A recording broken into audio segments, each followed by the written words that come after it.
Hello dear students, in the last video lecture I have discussed article number 4.3.2.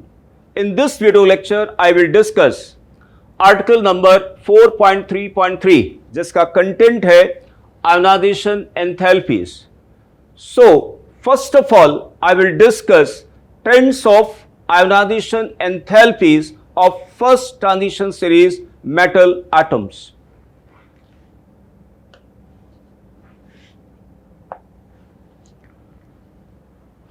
Dear students, जब हम scandium से zinc की तरफ move करते हैं तो इन जनरल आयोनाइजेशन एनर्जी का मैग्नीट्यूड बढ़ता है विथ सम इरेगुलर ट्रेंड्स.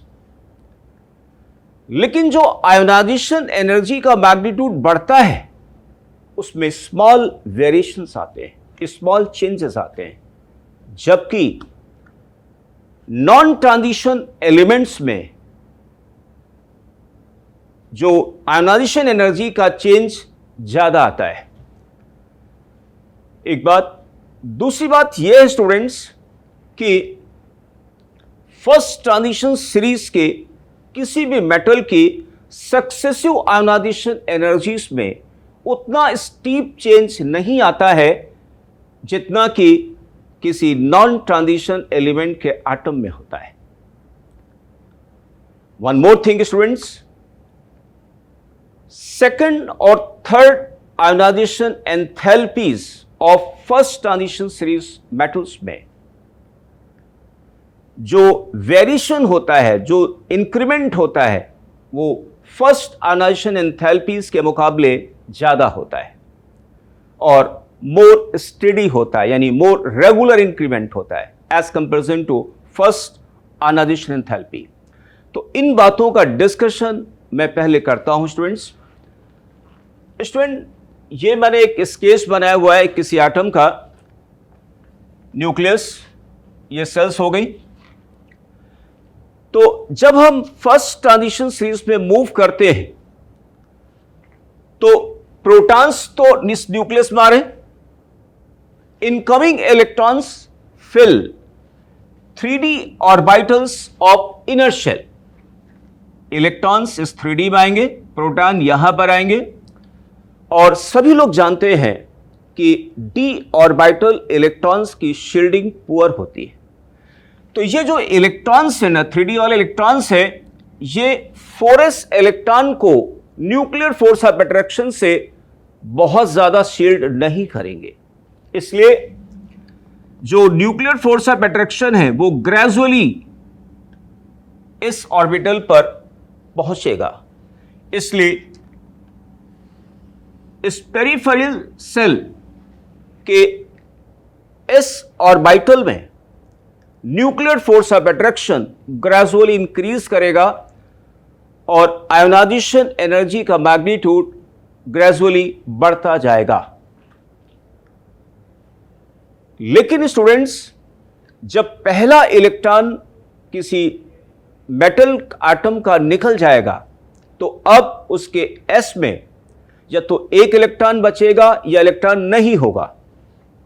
ठीक है ना. तो अब जो इलेक्ट्रॉन बचा हुआ है, मान लो उसमें एक इलेक्ट्रॉन रह गया है, तो इस इलेक्ट्रॉन पर न्यूक्लियर फोर्स ऑफ अट्रैक्शन पहले से ज्यादा बढ़ जाएगा. इसलिए सेकेंड आयोनाइजेशन एंथैल्पी का मैग्नीट्यूड बढ़ जाएगा. अगर मान लिया उस S में कोई इलेक्ट्रॉन नहीं बचता है पहला इलेक्ट्रॉन निकालने के बाद, तो नेक्स्ट इलेक्ट्रॉन निकलेगा कहां से? D से, 3D से निकलेगा और 3D से इलेक्ट्रॉन को रिमूव कराने के लिए एनर्जी का रिक्वायरमेंट ज्यादा आएगा और एब्रप्ट चेंज आएगा यहां पे. ओके. तो स्टूडेंट ध्यान दीजिए, यहां पर इसी बात को मैं यहां पे डिस्कस करना चाहता हूं. जैसे फर्स्ट ट्रांजिशन सीरीज में सबसे लोएस्ट आयोनाइजेशन एंथैल्पी किसकी होगी? स्कैंडियम की होगी और जिंक की सबसे ज्यादा होगी, क्योंकि जिंक के 4s पर न्यूक्लियर फोर्स ऑफ अट्रैक्शन का मैग्नीट्यूड बढ़ चुका होगा. इसलिए हाईएस्ट जिंक का होगा और लोएस्ट स्कैंडियम का होगा फर्स्ट आयोनाइजेशन एंथैल्पी में। वहीं पर students second ionisation enthalpy scandium की लोएस्ट होगी, लेकिन अब कॉपर की मैक्सिमम होगी। इसका एक्सप्लेनेशन मैं आपको देता हूं। देखिए इधर, ये कॉपर और जिंक दोनों के इलेक्ट्रॉनिक कॉन्फ़िगरेशन है स्टूडेंट्स। फर्स्ट इलेक्ट्रॉन के रिमूवल के बाद इनका इलेक्ट्रॉनिक डिस्ट्रीब्यूशन ये आया, तो कॉपर से नेक्स्ट इलेक्ट्रॉन निकलेगा 3d10 से, और ये d ऑर्बिटल कॉन्फ़िगरेशन स्टेबल है, और यहां से इलेक्ट्रॉन निकलेगा 4s से। तो ऑब्वियसली कॉपर से सेकंड इलेक्ट्रॉन निकालना ज्यादा डिफिकल्ट होगा देन फ्रॉम जिंक, इसलिए IE2 of copper will be higher than IE2 of zinc. Next IE3। Student मान लिया कॉपर से थर्ड इलेक्ट्रॉन निकालना है और जिंक से भी थर्ड इलेक्ट्रॉन निकालना है, तो कॉपर के लिए इलेक्ट्रॉनिक डिस्ट्रीब्यूशन आ गया ये, और जिंक के लिए आ गया ये। तो जब कॉपर से थर्ड इलेक्ट्रॉन निकलेगा उस समय यहां पर यानी कॉपर और जिंक दोनों में इलेक्ट्रॉन डी से निकलेगा, लेकिन जिंक का इलेक्ट्रॉनिक डिस्ट्रीब्यूशन है 3d10 और कॉपर का है 3d9। ऑब्वियस सी बात है 3d10 is more stable as comparison to 3d9, इसलिए यहां से क्या होगा, इलेक्ट्रॉन निकालना डिफिकल्ट होगा। इसलिए स्टूडेंट्स थर्ड आयोनाइजेशन एंथैल्पी में स्कैंडियम सबसे लोएस्ट होगा और जिंक का हाईएस्ट होगा। तो student first ionization enthalpy of ये 10 आएगा, I2 कॉपर का ज्यादा होगा, I3 जिंक का ज्यादा होगा। ओके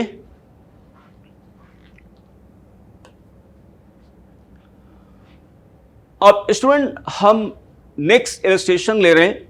इस नेक्स्ट इलस्ट्रेशन में क्रोमियम, मैग्नीज और आयरन की 3 आयोनाइजेशन एंथैल्पीज का कंपैरिजन करेंगे। ओके तो इन तीनों एलिमेंट्स के ग्राउंड स्टेट के इलेक्ट्रॉनिक डिस्ट्रीब्यूशन स्टूडेंट ये है 3d5 4s1, 3d5 4s2, 3d6 4s2। तो इन तीनों में पहला इलेक्ट्रॉन 4s से निकलेगा, तो अब इससी बात है जिनमें नंबर ऑफ प्रोटॉन ज्यादा होंगे उसका s ऑर्बिटल इलेक्ट्रॉन ज्यादा nuclear force of attraction experience कर रहा होगा, आयोनाइजेशन एनर्जी ज्यादा होगी। यानी फर्स्ट में आयरन का आयोनाइजेशन एनर्जी ज्यादा होगा, मैग्नीज का इससे कम होगा, और उससे कम होगा क्रोमियम का। लेकिन फर्स्ट इलेक्ट्रॉन निकालने के बाद इनका इलेक्ट्रॉनिक डिस्ट्रीब्यूशन इस तरीके से आ गया स्टूडेंट्स। देखिए chromium 3d5, manganese 3d5 4s1 और आयरन में 3d6 4s1। यानी सेकंड इलेक्ट्रॉन क्रोमियम में 3d से निकलेगा, वो भी हाफ फिल्ड है, और आयरन मैग्नीज में 4s से निकलेगा। तो ऑब्वियस सी बात है इन दोनों में यानी मैग्नीज और आयरन में इलेक्ट्रॉन का रिमूवल इस बात पे डिपेंड करेगा कि कहां पे कौन सा s ऑर्बिटल इलेक्ट्रॉन ज्यादा nuclear force of attraction experience कर रहा है। ऑब्वियस सी बात है आयरन में इलेक्ट्रॉन निकालना डिफिकल्ट होगा देन मैग्नीज। तो इन तीनों में सबसे ज्यादा आयोनाइजेशन एनर्जी किसकी होगी, क्रोमियम की। तो I2 क्रोमियम की ज्यादा हुई, फिर iron and then manganese. Okay now अब मान लिया थर्ड इलेक्ट्रॉन निकालना है हमारे को, तो मैग्नीज का कॉन्फ़िगरेशन हो गया आप 3d5, जबकि क्रोमियम में है 3d4 और आयरन में है 3d6। यानी थर्ड इलेक्ट्रॉन इन तीनों एलिमेंट से डी से निकलेगा। लेकिन ध्यान दीजिए स्टूडेंट्स, इन तीनों में मैग्नीज का जो डी ऑर्बिटल इलेक्ट्रॉनिक डिस्ट्रीब्यूशन है वो सबसे ज्यादा स्टेबल है, क्योंकि हाफ फिल्ड है। इसलिए मैग्नीज की आयोनाइजेशन एनर्जी थर्ड I3 ज्यादा होगी।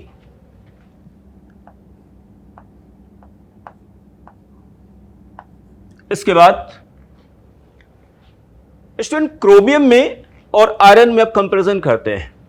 तो आयरन में जो इलेक्ट्रॉन निकाला जाएगा वो पेयर्ड वाला है, यानी जिस इलेक्ट्रॉन को हम निकालना चाहते हैं वो electron D orbital electronic distribution में कोई स्टेबिलिटी प्रोवाइड नहीं कर रहा है, बल्कि उल्टा रिपल्शन वहां क्रिएट कर रहा है। एक्सचेंज एनर्जी में इसका कोई रोल नहीं है, इसलिए आयरन से थर्ड इलेक्ट्रॉन निकालना आसान होगा as comparison to removal of third electron from chromium. इसलिए स्टूडेंट्स मैग्नीज के बाद chromium and then iron. Okay, next students हम बात करना चाहते हैं कि डी ब्लॉक मेटल्स में ग्रुप्स में किस तरीके से आयनाइजेशन एंथैल्पीज का वेरिएशन होगा। देखिए आप लोग, मान लिया जिंक कैडमियम मरकरी वाला ग्रुप हमने ले लिया, तो जब हम जिंक से कैडमियम आते हैं स्टूडेंट्स तो 18 इलेक्ट्रॉन्स और 18 प्रोटॉन्स बढ़ गए। प्रोटॉन चले गए न्यूक्लियस में, लेकिन इन 18 इलेक्ट्रॉन्स में से 10 इलेक्ट्रॉन चले गए 4d में, जिनकी शील्डिंग पुअर होगी। यानी कहने का मतलब हुआ जिंक से जब हम कैडमियम आते हैं तो साइज बढ़ा, nuclear force of attraction at peripheral shell भी बढ़ा, लेकिन डोमिनेट कौन करेगा? साइज डोमिनेट करेगा। इसलिए जिंक और कैडमियम में जिंक की आयनाइजेशन एनर्जी क्या होगी? ज्यादा होगी।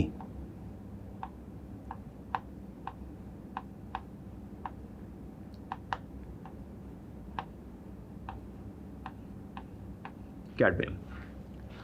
अब हम कैडमियम से मरकरी आते हैं, 32 इलेक्ट्रॉन्स और 32 प्रोटॉन्स बढ़े।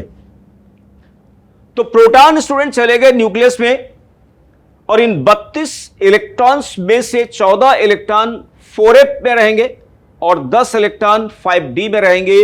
इन ऑर्बिटल इलेक्ट्रॉन की शील्डिंग बहुत पुअर है।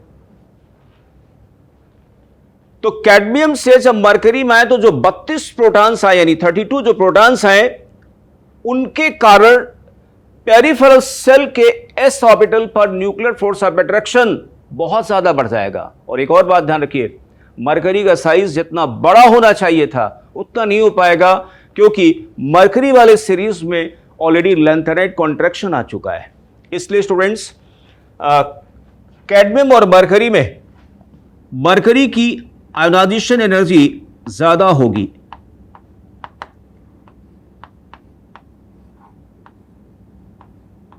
Then cadmium. तो अगर हम जिंक और मरकरी की अगर हम बात करें स्टूडेंट्स, तो जिंक से मरकरी आने में 50 प्रोटॉन्स बढ़े, 50 इलेक्ट्रॉन्स बढ़े, and most of electron go into the orbitals which have poor shielding. और इसलिए स्टूडेंट्स इन सबका कंक्लूजन आया ये कि आयोनाइजेशन एनर्जी में मरकरी की सबसे ज्यादा होगी, मरकरी के बाद zinc and then cadmium. So in general D block के किसी ग्रुप में सबसे ज्यादा आयोनाइजेशन एनर्जी होगी थर्ड ट्रांजिशन सीरीज के मेटल की, उसके बाद फर्स्ट ट्रांजिशन सीरीज के मेटल की, एंड देन सेकंड वाले की होगी। इस जनरल ट्रेंड को मैंने यहां पे लिखा हुआ है, आप लोग देखें। Ionization energy of third first transition series metal, second transition series metal, ठीक है। और इसी ट्रेंड को ये वाले ऑर्डर्स फॉलो करें, zinc group, copper group, cobalt group, iron group. लेकिन स्टूडेंट्स निकल वाला ग्रुप के जो मेटल्स हैं वो इसको फॉलो नहीं कर पा रहे। उसका रीजन ये है, आप देख पा रहे हो ना, पैलेडियम का कॉन्फ़िगरेशन ये है। तो पैलेडियम से पहला इलेक्ट्रॉन निकलेगा 4d से, जबकि निकल में 4s से निकलेगा। तो पैलेडियम और प्लैटिनम में प्लैटिनम की आयनेशन एनर्जी ज्यादा होगी, और निकल और पैलेडियम में पैलेडियम की इसलिए ज्यादा होगी क्योंकि यहां इलेक्ट्रॉन का रिमूवल 4d से हो रहा है, इसलिए इस ऑर्डर को ये फॉलो नहीं करेगा। साथ ही साथ जो थर्ड ग्रुप है स्कैंडियम ग्रुप, उसमें भी ये ऑर्डर नहीं लगेगा। आप देख पा रहे होंगे स्कैंडियम, इट्रियम, लैंथेनम, क्योंकि याद करिए लैंथेनम से पहले 4f नहीं भरा जाता है, लैंथेनम के बाद आता है, इसलिए इसमें ये ट्रेंड ये आएगा। तो स्टूडेंट्स, जो मैंने आयोनाइजेशन एंथैल्पीज के पॉइंट्स का डिस्कशन मैंने इन स्लाइड्स में किया है, इनको हम प्रूफ करते हैं with data given in the NCERT. Students, आप देख पा रहे होंगे first ionization enthalpy lowest scandium की, मैक्सिमम जिंक की, और एक जनरल ट्रेंड है क्या, आयनाइजेशन एंथैल्पी इंक्रीज कर रही, लेकिन इंक्रीमेंट बहुत ज्यादा नहीं है। आप देख रहे होंगे 631, 656, 650, चेंज बहुत ज्यादा नहीं है। पहली बात, उसका रीजन यह है कि incoming electron fills d orbitals of inner shell, और इलेक्ट्रॉन कहां का निकाला जा रहा है, आउटर सेल का। ओके, सेकंड थिंग, और सक्सेसिव आयनाइजेशन एनर्जी में स्टीप चेंजेस नहीं हो रहे। देखिए वो बात, मान लिया टाइटेनियम में देखिए फर्स्ट 656, 1309, 2657, बहुत स्टीप चेंजेस नहीं आ रहे हैं। एक और अच्छी बात जानते हो क्या है यहां पे, जैसे सेकंड आयनाइजेशन एंथैल्पीज आप देखिए, आप देख रहे हैं यहां पे क्रोमियम तक बढ़ गई, यहां पे सडनली चेंज आया, यानी मैग्नीज की आयनाइजेशन एनर्जी क्रोमियम से कम हो गई। इसका डिस्कशन मैंने अभी किया है। उसका रीजन है कि क्रोमियम में सेकंड इलेक्ट्रॉन निकलेगा कहां से, डी से, और जबकि यहां पर हो रहा है एस से आ रहा है। फिर यहां पे आपको ब्रेक मिला मैग्नीज में, फिर आयरन एज यूजुअल फिर बढ़ रही, फिर नेक्स्ट ब्रेक यहां पे मिल रहा है कॉपर पे। क्यों, कॉपर में सेकंड इलेक्ट्रॉन अगेन डी से निकलेगा, जबकि जिंक में इलेक्ट्रॉन का रिमूवल 4s से होगा। तो सेकंड आयनाइजेशन एंथैल्पीज देखा जाए तो फर्स्ट आयनाइजेशन एंथैल्पीज के कंपैरिजन में मोर स्टेडी इंक्रीज है, except a break at manganese and copper. Copper में एकदम से बढ़ जाती है, उसके बाद जिंक में ब्रेक आ जाएगा, यू कह सकते हैं। देन थर्ड आयनाइजेशन एंथैल्पी में स्टूडेंट देखिए, आप लोग देखिए यहां से बढ़ रही है यहां तक, यहां ब्रेक मिलेगा, इसको थोड़ा सा रुक गया, फिर इसके बाद यहां से राइज हो रही स्टूडेंट्स, ये राइज हो रही है। यानी थर्ड आयनाइजेशन एनर्जी में जो एक स्टेडी इंक्रीज है, उसमें एक ब्रेक कहां पे लग रहा है, और वो लग रहा है स्टूडेंट, ध्यान दीजिए आप लोग, कहां पे, यहां पे आयरन की जगह, है ना, क्योंकि आयरन में इलेक्ट्रॉन डी से निकलेगा लेकिन पेड वाला निकलेगा, इसलिए चेंजेस यहां पर आ रहे हैं। Okay, so dear students, this is all about this lecture. Thank you.